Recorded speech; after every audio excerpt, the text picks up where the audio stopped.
Pessoal, aqui é Rita Castro, nutricionista, e hoje nós vamos começar. Na verdade, eu tinha prometido esse vídeo já faz algum tempo, desde que eu fui para um congresso sobre dieta cetogênica nos Estados Unidos. Então, eu prometi para o pessoal lá no Instagram. Para quem está aqui e não me segue no Instagram, eu vou deixar aqui na descrição do vídeo o meu Instagram, que eu sempre estou postando as novidades, os eventos que eu estou indo. E aí eu prometi, depois que eu voltei do congresso, em fazer esse vídeo, que é fazendo essa explicação das vias metabólicas e moleculares da dieta cetogênica. É um vídeo mais técnico, mas para quem já entende, para quem já tem um nível avançado de entendimento sobre o que é dieta cetogênica, eu acredito que vai ajudar bastante a vocês entenderem esses processos. E a ideia aqui é realmente fazer esse resumo do que é dieta cetogênica em si, né? Porque o que eu percebo é que as pessoas ficam muito confusas a respeito da dieta cetogênica, se elas devem aplicar ou não, em quais situações e o que de fato ela significa, tá bom?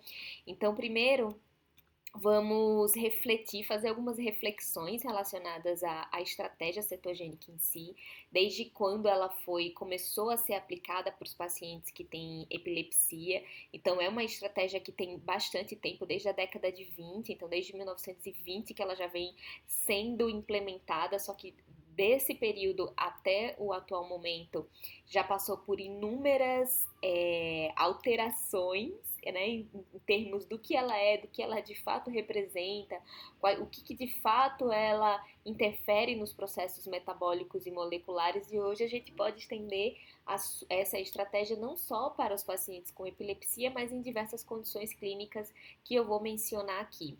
E a grande dificuldade que a gente tem quando vai pensar em uma estratégia metabólica é que o nosso metabolismo em si, né, eu gosto de utilizar essa figura, porque o nosso metabolismo em si, ele realmente é bastante complexo, e quando a gente passa a entender essas rotas metabólicas, bioquímicas, tudo fica mais fácil para o nosso entendimento e também para a gente saber como que a gente está atuando e quais são os alvos que a gente quer melhorar. Por isso que eu falo tanto dessa questão da individualidade, da gente conhecer bem o nosso paciente, para a gente conhecer bem tanto as questões bioquímicas, moleculares, mas conhecer todo o panorama geral através dos exames, o teste genético, se for possível também, que é uma coisa que eu falo muito, mas tudo isso é para nos ajudar a fazer parte da individualização da nossa estratégia, mas todo o entendimento é fundamental para que a gente possa compreender o que está acontecendo com o nosso paciente, tá bom?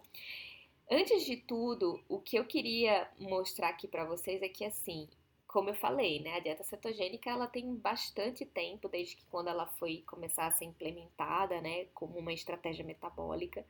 Só que por muito tempo ela passou a ser conhecida como uma estratégia que é muita gordura, qualquer gordura, muita proteína também, então muitas pessoas acabam confundindo a dieta cetogênica com a dieta da proteína, o que não é isso.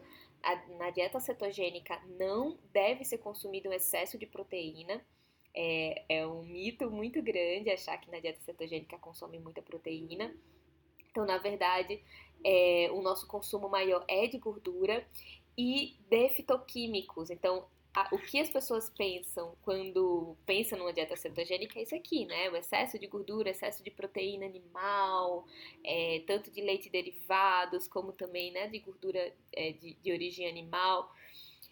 Ela pode fazer parte, sim, dentro da estratégia, mas ela não é só isso. E, aliás, alimentos processados, a gente sabe que hoje em dia até o bacon também, dependendo da qualidade da onde a gente compra, né, esses alimentos, realmente eles não são nem considerados comida de verdade, porque eles têm aí um bastante processamento, né, e adição também até de maltodextrina e outras toxinas.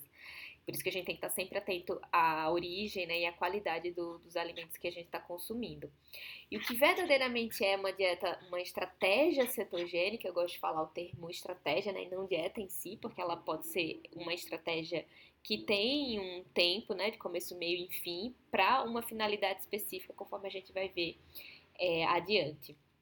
E tem que ter bastante fitoquímicos, as gorduras também de origem vegetal, mas boas, né? As monoinsaturadas do abacate, do azeite, proteína que seja do peixe, com uma característica mais anti-inflamatória do que essa daqui, porque vai depender muito do que a gente está querendo, né? Qual é o nosso objetivo com essa estratégia?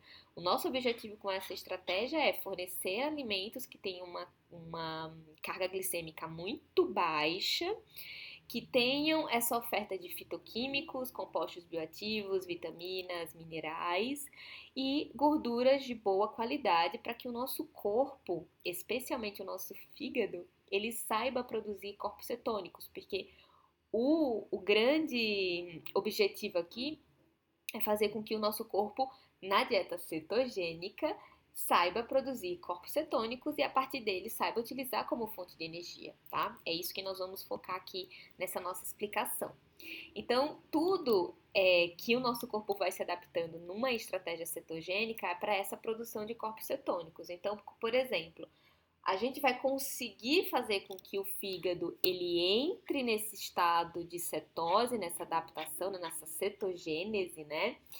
É quando a gente consome pouco carboidrato, porque é na pouca presença de glicose e na baixa situação, baixa produção de insulina, é que o nosso fígado ele entende que ele tem que começar a produzir os corpos cetônicos. E aí ele entra nessa cascata metabólica aqui que eu vou entrar em detalhes em breve, em toda essa cascata metabólica para a produção, especialmente do beta-hidroxibutirato, né, que é o principal corpo cetônico mais importante, que tem uma capacidade, outras funções além de fornecer energia, que nós vamos explicar também. E aí o que eles fazem? O que esses corpos cetônicos eles fazem na mitocôndria? Eles ajudam a reduzir o estresse oxidativo, por isso que ela tem uma proteção mitocondrial muito importante, melhora essa função mitocondrial. Então, isso para os pacientes que têm uma disfunção mitocondrial, aqueles que estão muito cansados, fadigados, ou que têm essa dificuldade com o emagrecimento, por isso que eles acabam respondendo muito bem a uma estratégia cetogênica por um tempo. Aumentar a biogênese mitocondrial, que isso é extremamente importante também para o processo de emagrecimento, mas para várias outras doenças metabólicas também, e diminui o risco de mutações no DNA mitocondrial, e por isso que é muito importante também para a redução de doenças crônicas que estão associadas a essa disfunção mitocondrial, tá bom? Então vamos começar aqui o passo a passo do que uma dieta cetogênica ela tem que começar. Então eu coloquei aqui em destaque que primeiro passo é adaptar a célula à utilização de gordura como fonte de energia e trabalhar a saúde mitocondrial. Por quê? Porque quando a gente faz essa troca da utilização de gordura como fonte de energia e não apenas dependendo do carboidrato, da glicose em si, a gente faz com que esses ácidos graxos, essa gordura, ela entre num processo de mobilização, e aí isso vai depender de vários passos lá atrás. Então, quem for lembrando aí dos processos de lipólise, de liberação dos ácidos graxos, para que ele entre no processo de beta-oxidação. E lá na beta-oxidação ele vai produzir moléculas de acetil-CoA.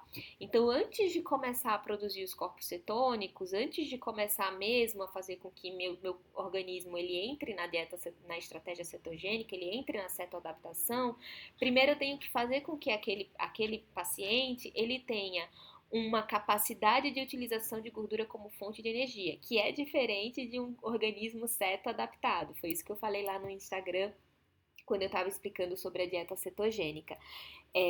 Porque muitas vezes, quando você coloca o paciente de cara numa estratégia cetogênica, sem antes ter adaptado para a utilização de gordura como fonte de energia, sem antes ter adaptado esse corpo numa dieta com restrição de carboidrato, que não necessariamente em estratégia cetogênica, que essa é a pergunta que muita gente me faz. Rita, a dieta cetogênica, ela é low carb ou toda dieta low carb ela é cetogênica? Não. A dieta cetogênica, ela é, por definição, com baixo teor de carboidrato, obviamente, né? Eu vou explicar quais são essas quantidades mais lá na frente. Mas nem toda dieta low carb, ela é cetogênica.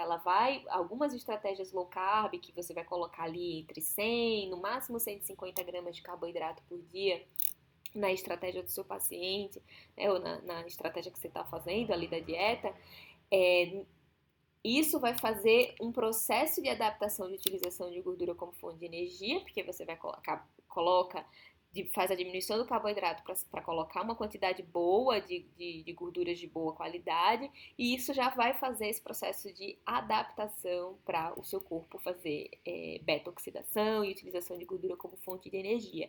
E isso também, acoplado a isso, esse preparo, fazer um trabalho para a saúde mitocondrial. Por quê?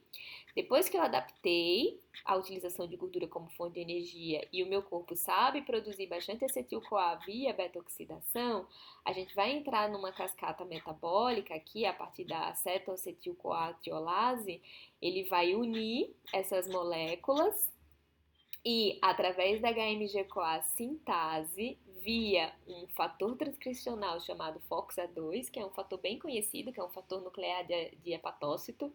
E aí esse fator, ele vai ser ativado, veja bem, quando a insulina está baixa e quando eu tenho o glucagon. O glucagon, vai estar mais alto, ele é, né, contra-regulatório aqui da insulina, mas ele vai estar mais alto quando eu passo por períodos de jejum. Então, isso também é bastante interessante. Por isso que na estratégia cetogênica, colocar o paciente em alguns períodos de jejum também potencializa essa produção de corpos cetônicos e também potencializa a estratégia, tá bom? E aí, quando eu tenho a FOXA2 atuando aqui, junto com a HMG-CoA sintase, na mitocôndria, é quando eu começo a minha síntese de corpos cetônicos, tá? E é onde eu também começo a acontecer aqui a síntese de colesterol. Por isso que a gente vai discutir alguns aspectos mais adiante de que tipo de gordura é essa que a gente vai colocar e como que a gente vai fazer essa distribuição, especialmente dependendo de alguns pacientes que tenham alguns polimorfismos genéticos relacionados aqui à síntese de colesterol, tá bom? E aí, quando entra na mitocôndria, depois que ele passou desse processo, por isso que eu tenho que ter uma mitocôndria saudável, porque se eu não tenho uma mitocôndria saudável, o que vai acontecer? Minha produção de corpos cetônicos ela não vai ser eficiente. E aí é o que, no processo de cetoadaptação, muitas pessoas falam, nossa, eu não consigo fazer a dieta cetogênica porque eu fico mal, eu fico com baixa energia, tenho dor de cabeça, tenho a febre, né, relacionada à estratégia cetogênica, né, o que parece como se fosse realmente uns sintomas de gripe, né, o corpo pesado, e a pessoa fica realmente com falta de energia, disposição, e não consegue adaptar, ou ela demora muito essa adaptação, né. Normalmente, o processo de cetoadaptação é para acontecer entre 2 a 3 semanas. Tem pessoas um pouquinho mais fora da curva, consegue adaptar bem em uma semana, em questões de dias, né? Depende muito da pessoa, se ela tá bem de mitocôndria, se ela tá bem de utilização de gordura como fonte de energia, ela consegue adaptar super bem e super rápido. E outras pessoas que têm essa capacidade mitocondrial reduzida e essa capacidade de utilização de gordura como fonte de energia também reduzida são as que vão sofrer mais. Por isso que a gente tem que utilizar estratégias para fazer com que essa cetoadaptação ela seja mais eficiente, não seja tão sofrida e o paciente ele não tenha todos esses sintomas, tá bom? E aí na mitocôndria, através da HMG-CoA liase, a gente vai começar a pegar essa molécula e a partir do acetoacetato a gente produz o beta-hidroxibutirato, que é o principal corpo cetônico, né? Acetoacetato ele já é um dos corpos cetônicos bem importantes, mas é a partir dele que a gente produz o beta-hidroxibutirato. E isso é que é bastante importante. O outro corpo cetônico, que é a acetona, ela faz parte desse processo de degradação espontânea e ele é exalado. Então, muitos pacientes que apresentam, né, aquele odor de acetona mesmo, não necessariamente significa que ele está produzindo muito, que ele está sendo eficiente na produção de corpos cetônicos, na verdade ele está desviando da via e está fazendo essa produção excessiva de acetona, o que não é interessante, tá? O mais interessante é que essa via ela complete aqui para a produção do beta-hidroxibutirato. Então, é uma forma da gente analisar alguns pacientes no processo de cetoadaptação, eles vão apresentar sim essa questão do odor de acetona, e aí a gente tem que estar atento para, ou seja, fazer com que a saúde mitocondrial ela esteja eficiente ou ver outros aspectos para realmente aumentar a produção de beta-hidroxibutirato. E os exames que a gente, que se for possível fazer, se está realmente produzindo bem ou não, pegar os aparelhos e exames mais precisos que avaliem a produção de beta-hidroxibutirato, tá bom? Porque se for pegar de corpos cetônicos geral, a gente não sabe o que realmente está sendo produzido de bom, né? Porque a adaptação melhor é quando a gente produz o beta-hidroxibutirato, ok? Então, depois que adaptamos bem a utilização de gordura como fonte de energia, adaptamos bem nossa mitocôndria, tá lá super saudável, o outro processo é através de um transportador dissoluto, que é o SLC16A6. Ele vai fazer com que esse beta-hidroxibutirato ele saia do fígado e ele entre na corrente sanguínea e ele possa ser distribuído para os tecidos extrahepáticos, especialmente o cérebro e o músculo esquelético. E é isso que vai fazer com que a gente tenha mais energia física e mental. E também uma das coisas que faz parte do processo de cetoadaptação é que muitas vezes um organismo ele pode até estar produzindo bem beta-hidroxibutirato, porém ele ainda não tem toda essa maquinaria de transportador, e tanto o transportador que vai cair na corrente sanguínea, como os transportadores MCT, que são os transportadores de monocarboxilato. Não confundam esse MCT aqui com o MCT de triglicerídeos de cadeia média, tá bom? Isso aqui são transportadores de monocarboxilato, que são os que vão colocar esse beta-hidroxibutirato para dentro do cérebro, para que ele de fato forneça energia mental.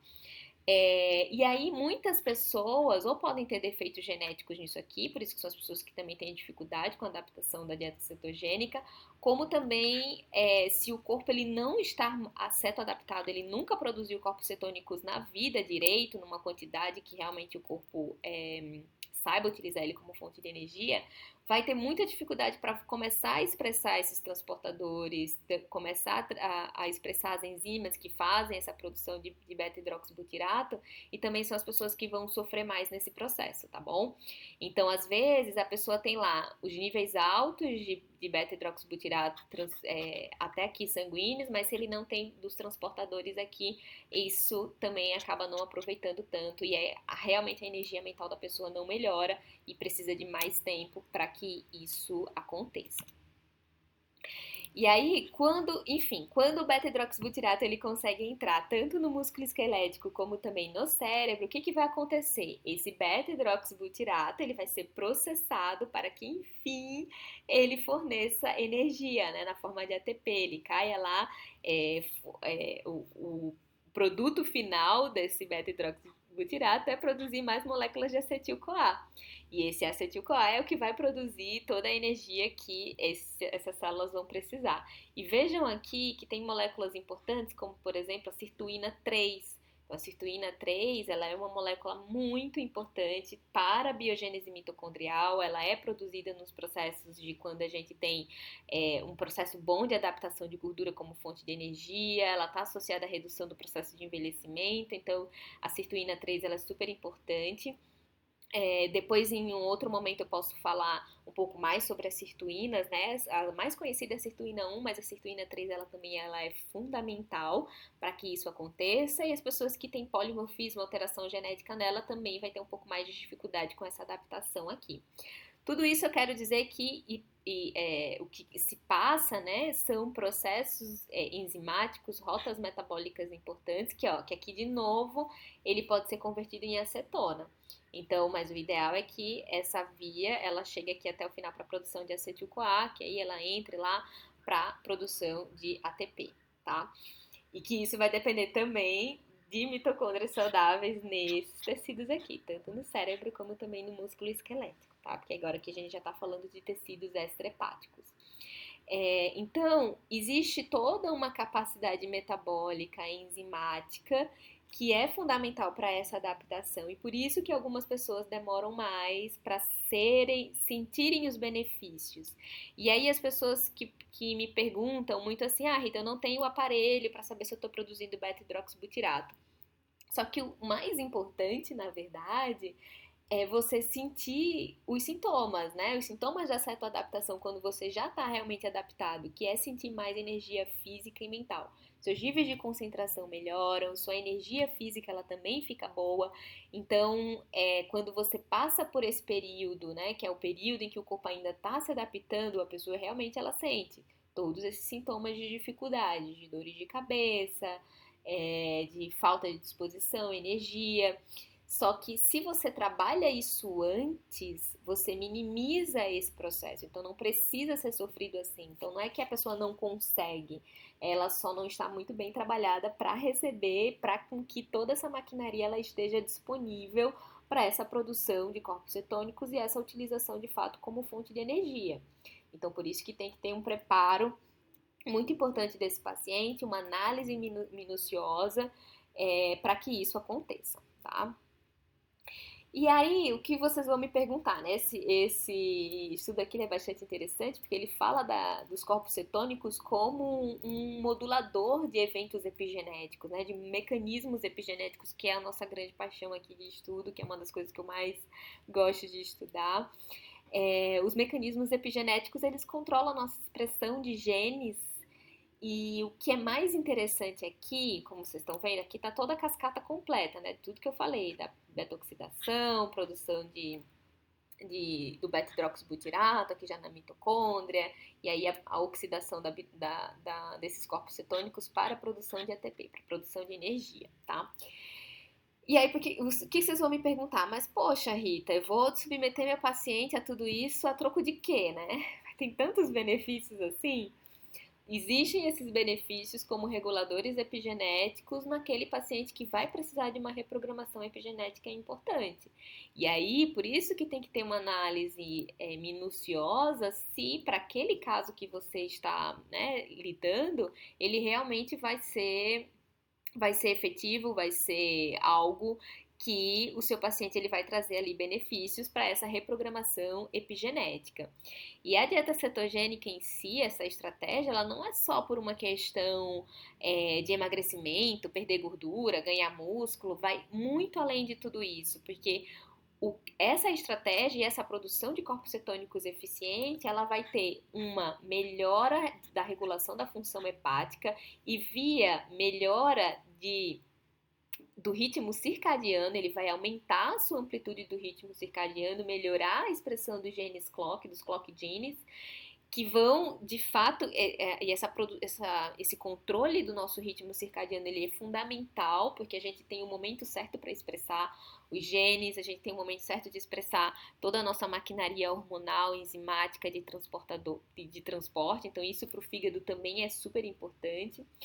Também nível intestino, né? E também a nível sérico. Então, tudo isso vai melhorar toda a atividade aqui da desacetilase de histona, todo o nosso ritmo circadiano para essa reprogramação epigenética. E aqui, especificamente no intestino, a gente, além de ter essa melhora do ritmo circadiano intestinal, a gente também tem uma ativação de PPR-alfa, que é um dos fatores transcricionais mais importantes também para a saúde mitocondrial, para a utilização de gordura como fonte de energia, é um gene metabólico que controla nosso metabolismo bastante eficiente, então isso para o intestino também vai ser interessante, tá bom? E aqui nesse outro estudo fala dessa importância do beta-hidroxibutirato, um resumo, né, também do quanto que ele faz a modulação da HDAC, da desacetilase de histonas, e isso faz com que ele melhore toda a maquinaria de fatores, né, e de genes relacionados ao estresse oxidativo. Então ele inibe aqui a produção de espécie reativa de oxigênio mitocondrial, ele também regula essa produção de uma forma geral, né, de espécie reativa de oxigênio, e isso promove uma melhora na resposta ao estresse oxidativo. Então ele dá essa capacidade, né, até ele coloca aqui nesse estudo sobre essa capacidade de mitormese, né, dessa capacidade de regular a saúde mitocondrial, e isso tem uma implicação muito importante na saúde. Ou seja, o nosso principal alvo com a estratégia cetogênica são as mitocôndrias. E aí, por isso que as doenças relacionadas com a disfunção mitocondrial acabam tendo bastante benefício com a estratégia cetogênica. Então, aqui é um resumo de tudo isso que eu falei, de todo esse processo bioquímico metabólico aqui ó, no fígado. Então, tem toda a maquinaria da gordura sendo convertida em beta-hidroxibutirato, caindo na corrente sanguínea e ela sendo distribuída para os tecidos extrahepáticos e principalmente no tecido muscular e cerebral. E é isso que vai gerar toda a produção de energia, tá bom? E isso numa condição de baixa glicose, por isso que tem que ter o baixo consumo de carboidrato, tá? Mas não significa que é zero, não é não consumir nada. Algumas pessoas, como eu vou falar mais adiante, depende muito, essa adaptação ela é super individual para algumas pessoas com 60 gramas de carboidrato elas já conseguem entrar no processo de cetoadaptação, outras vão ter que ir para um extremo de 20 gramas de carboidrato dia, ok? Essa aqui é uma revisão bastante interessante, né? Que ele coloca aqui algumas das aplicações clínicas da dieta cetogênica. Esses que estão aqui destacado em preto são os que a gente tem mais estudos, né? Especialmente na epilepsia, que isso já tem bastante estudo mesmo, né? Foi onde começou toda essa história. Na redução da gordura corporal, né? Por ele aumentar, ele está associado com a redução do apetite. Então, uma das formas, quando alguém me pergunta assim, Rita, será que eu estou adaptada à dieta cetogênica? O que eu pergunto é, como é que está a sua fome? Se a pessoa diminuiu compulsão, tá com apetite regulado, ela tá com mais energia física e mental, significa que já adaptou, tá? Então aqui, e também tem a redução da lipogênese, né, a redução da produção de gordura, aumento de toda a capacidade metabólica, aumento da lipólise, então toda essa mobilização de gordura como fonte de energia, ela fica bastante eficiente. Temos estudos também para diabetes e também para doenças cardiovasculares, tá? Porque, embora a gente tenha visto lá que dentro da cascata da produção de corpos cetônicos a gente tem também o aumento da produção de colesterol, mas quando a gente desvia essa via mais para a via da produção de beta-hidroxibutirato, a gente tem a redução e o controle do HMG-CoA redutase, que é o que vai gerar para aquela via da produção de colesterol. Então, para aquelas pessoas que têm alteração genética na HMG-CoA redutase, ele é uma estratégia bastante interessante. E mesmo que aconteça aumento na produção do colesterol total, a gente tem, ok, um aumento de LDL algumas vezes, mas a gente tem também um aumento da produção de HDL. E quando a gente faz uma estratégia associada com o controle desse equilíbrio inflamatório, colocando os fatores que vão proteger da inflamação e do estresse oxidativo, a gente reduz esse risco dos parâmetros de risco de doenças cardiovasculares.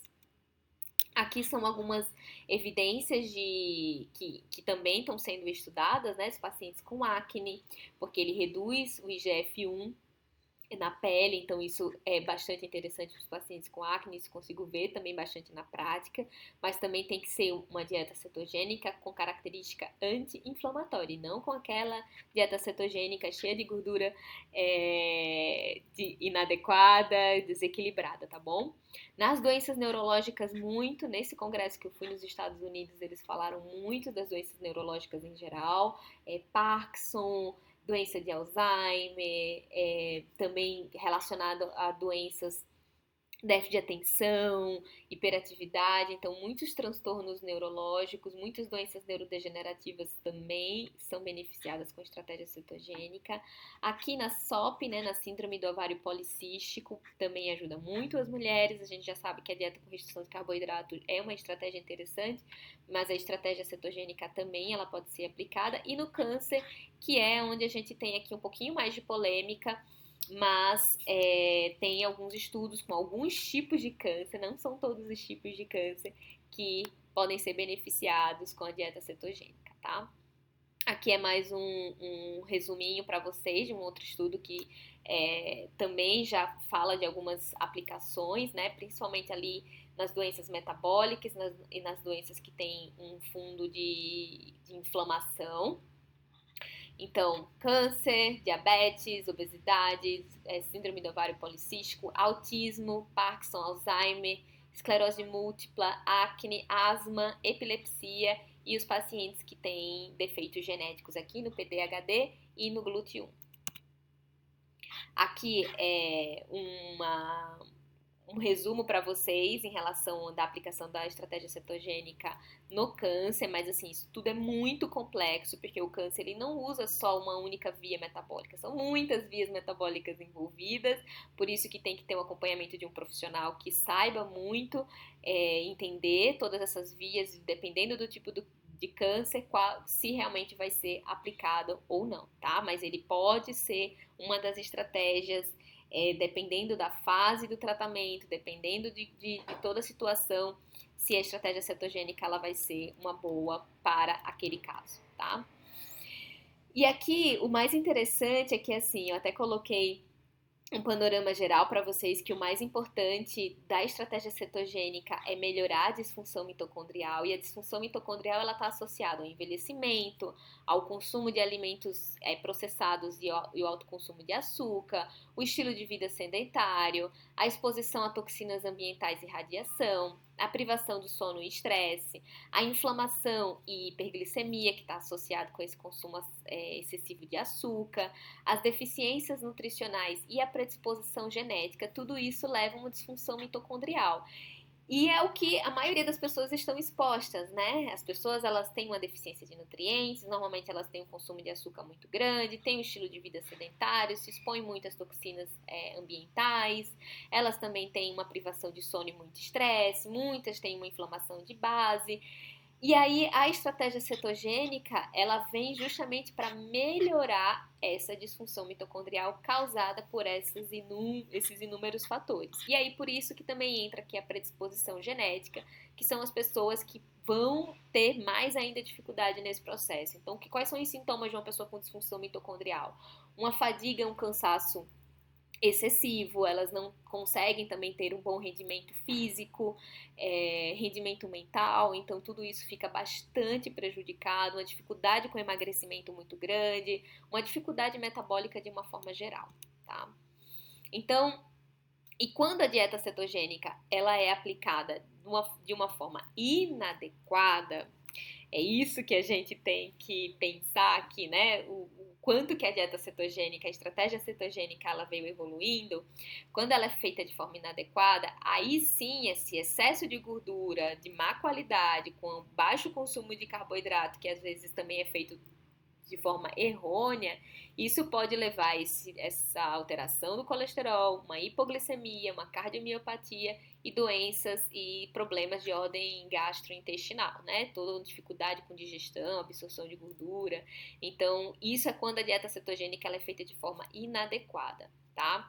E aí, o que eu trouxe para vocês aqui é um estudo que falou da estratégia cetogênica para os pacientes com câncer. Então, o que eu quero trazer para vocês aqui nesse estudo é que eles colocaram aqui no menu, né, na dieta cetogênica para os pacientes, essa estratégia que era a dieta que eles faziam para os pacientes, que era horrível.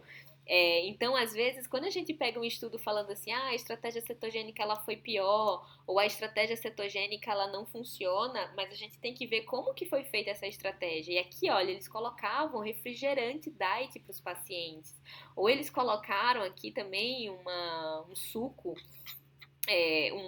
um refrigerante com saborizado de fruta, então nem era natural. Então, assim, se vocês olharem bem o que era nessa dieta cetogênica que eles diziam para os pacientes, que não teve resultado, que foi até pior para esses casos, que, óbvio, uma estratégia, ó, gelatina aqui, sugar free, né, livre de açúcar, mas era gelatina com corantes, então tudo isso aqui não é uma estratégia boa. Então dieta cetogênica não é isso, tá? Então por isso que as pessoas se confundem muito e acabam quando vai olhar um estudo falando a dieta cetogênica não funciona, porque realmente esse tipo de estratégia aqui, ela não vai funcionar para ninguém, tá? Esse bacon também que tá aqui, ninguém sabe qual é a qualidade desse bacon. Então, o outro detalhe que eu quero falar para vocês aqui é sobre a dieta cetogênica, a gordura saturada e inflamação. A gente sabe que gordura saturada de cadeia longa, principalmente aquelas que estão lá de origem animal, em excesso, ela pode fazer ativação de receptores Toll-like 4 e isso aumenta a resistência à insulina e aumenta a resistência à leptina, via ativação aqui de NF-κB, tá? Que é um fator pró-inflamatório. O que eu quero dizer com isso? É que dependendo, se for uma estratégia cetogênica inadequada, feita daquele jeito antigo que as pessoas achavam que era uma dieta cetogênica, isso pode acarretar nesse processo. Daí isso aqui também vai piorar a saúde intestinal, vai piorar toda essa questão metabólica, inflamatória e no lugar de trazer os benefícios, vai trazer os malefícios, tá? Então por isso que muito cuidado na hora de fazer uma estratégia cetogênica, procure se informar bem, né? Se você for leigo que está assistindo até aqui e se você é profissional de saúde, você já sabe como fazer uma estratégia cetogênica adequada, tá? Isso nós falamos muito no nosso livro, esse aqui é uma parte do livro Reprogramando seus genes pela alimentação, em que a gente faz o passo a passo aqui para vocês de como que isso deve ser feito. Então a gente tem a fase 1, a fase 2, a fase 3, para preparar o metabolismo do paciente para chegar aqui de fato na dieta cetogênica e começar a fazer o ciclo de carboidrato. Então faz a dieta cetogênica aí por algumas semanas, 3, 4 semanas, depois volta a consumir um pouquinho mais de carboidrato, depois implementa novamente a dieta cetogênica, mas tem que ter todo esse preparo antes na fase 1 e fase 2, conforme a gente coloca aqui, para melhorar todas essas questões do paciente. Daí a gente consegue quebrar platô, a gente consegue ficar alternando as estratégias e controlar a compulsão, fadiga, então todos esses sintomas que podem ser prejudiciais. E aqui eu coloquei para vocês o exemplo, que também está aqui na página 81 do nosso livro, Reprogramando seus genes pela alimentação. E aí a gente coloca algumas sugestões de como fazer isso, né? Então, potencializar também a estratégia cetogênica com o jejum intermitente, que pode ser feito de 1 a 3 vezes por semana. As refeições contendo proteína sem excesso, né? Que isso é um detalhe importante. Os vegetais ricos em fibras e fitoquímicos e gordura de boa qualidade. Aí o cálculo da proteína vai ser individualizado, né? Entre 60 a 100 gramas, para não ultrapassar muito essa questão do excesso proteico. E o carboidrato também vai ser individual, tá? Entre 20 a 60 gramas de carboidrato dia. E aí a gente pode colocar as frutas de baixa carga glicêmica, abacate, frutas vermelhas, e os vegetais variados, né? Com baixo teor de amido, tá bom? E as gorduras boas, né? Que é isso que é o nosso grande propósito aqui, com a característica anti-inflamatória, sem medo, mas também sem exageros, né? Tudo conforme for as necessidades do paciente, tá bom? Então é isso, eu convido vocês a conhecerem os nossos livros, para quem ainda não conhece. Então tá aqui, vou deixar o site também aqui na descrição do vídeo, na livraria polobooks.com.br, o nosso curso Epigenes, que isso aqui também é para profissionais de saúde, em que a gente fala com mais detalhes todos esses assuntos. E aqui estão os contatos, caso queira tirar alguma dúvida, contato@epigenes.com.br, e o Instagram, onde eu coloco também, compartilho com vocês muitas novidades, Rita Castro Nutri, e também lá no nosso Instagram do Epigenes. Espero que vocês tenham gostado desse vídeo, que tenha sido produtivo, que vocês aproveitem também as referências que eu coloquei aqui, e em breve apareço com mais novidades para vocês, tá bom? Então, muito obrigada e até o próximo vídeo. Tchau, tchau!